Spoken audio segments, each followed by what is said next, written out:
Hey everybody, so today I want to talk about something that is a little different for this channel, but if you are interested in the working class and the well-being of your everyday person, then I think you'll be interested in this and find it pretty exciting. So last Thursday, November 26th, when we were all in the States celebrating Thanksgiving or not celebrating Thanksgiving, in India there was the largest general strike in recorded human history. 250 million laborers, workers, farmers, tradesmen, people in student unions, women's rights organizations, basically everybody who was in any kind of organization, and even people who weren't, they all joined together to shut down India for all rights and purposes, right? In major cities like Kolkata and Mumbai, we had hundreds of thousands of people staging a sit-in basically on the major roads and highways so that nobody was getting in and out, no trade was happening.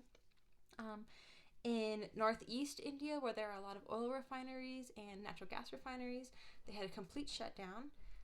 In the industrial and mining areas, we had a complete shutdown.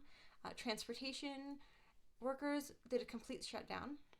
And the most important and probably most impactful part of the strike was that we had millions of agricultural farmers just basically walk off the job on Thursday morning. And all of the farmers that are in the rural areas surrounding Delhi, which is the capital of India, took to the roads, and they basically started just marching en masse from all directions towards the capital city. And you can imagine how the police responded by putting up barriers. They, hosed them with water cannons, hit them with rubber bullets, but the numbers were so great that they were not deterred. There is amazing, inspirational, Time magazine cover making footage of farmers using tractors and trucks and other farming equipment to basically plow down police barricades, which for me is like art. That's like the most beautiful thing I can imagine. Working class people just plowing down police barricades. Sorry, that gets me a little emotional. And so at this point now, it's like 4 or 5 days later, there are still hundreds of thousands of farmers camped out around the basically borders, of the city of Delhi, and they've been asked, when are they going to leave? And they said, we have enough food and rations to stay for months. We are not leaving until our demands are met. And so the demands come from the situation that India is in right now, and that is that their government is controlled by the right wing, basically, like most other of the, world powers right now. And they have their Prime Minister, Modi, and he, you've probably seen him on the news being chummy with Trump and other people like that.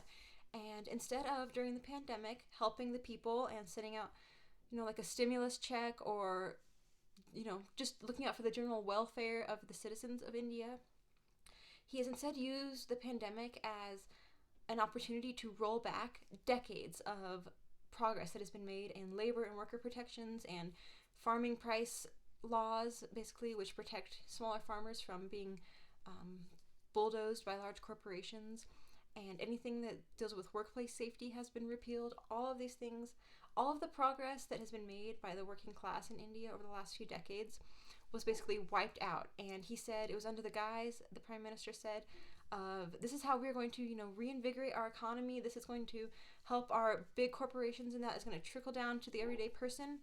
And obviously that doesn't work. Right now in India, unemployment is at 27%, so 1 in 4 people in India are unemployed. And the people basically are fed up, so they've all come together under a coalition of trade union and farmers associations. And they've given a list of 12 demands to the government, and they say, they're going to strike until they're met. Some of those demands are the withdrawal and rollback of the harmful labor and farming laws and protections. So basically they're saying, put it back the way you found it. They would like the implementation of larger scale welfare for people in rural areas and an expansion of welfare policies to include those who have been, impacted by the economic fallout of the pandemic. They are asking for a direct cash transfer of $101 to families, the equivalent of $101 to families, to each individual below the income tax threshold. So basically, everybody who's currently unemployed and everybody who was impoverished before the pandemic even began. And they're also asking for 10 kilograms of free rations to be given out per person per month to anyone who needs them. So they aren't making crazy demands. They're asking for protection for farmers and workers. They're asking people to be fed and to have just enough money to cover their expenses. And, it doesn't look like they're backing down. The General Secretary of Indian Trade Unions is quoted as saying, "The workers and peasants will not rest until the disastrous and disruptive policies of the government are reversed. The strike today is only the beginning." So that is really inspirational. And as of Tuesday, which was yesterday, the government has started to initiate meetings with union leaders. And so we don't know where this will go. We don't know if the government will take the path of meeting some demands and kind of pacifying the angry mob that has surrounded the Capitol, or if they're going to take the more authoritarian route and try to put down the protests through force, like they have in the United States. But, we'll see. As of right now, they're camping until their demands are met. I think it's something that's incredibly important for working people to be aware of. It's not something that is completely out of the realm of possibility for the United States and other, major countries if the pandemic keeps going the way it's going with no relief. And it's not being covered by the mainstream media.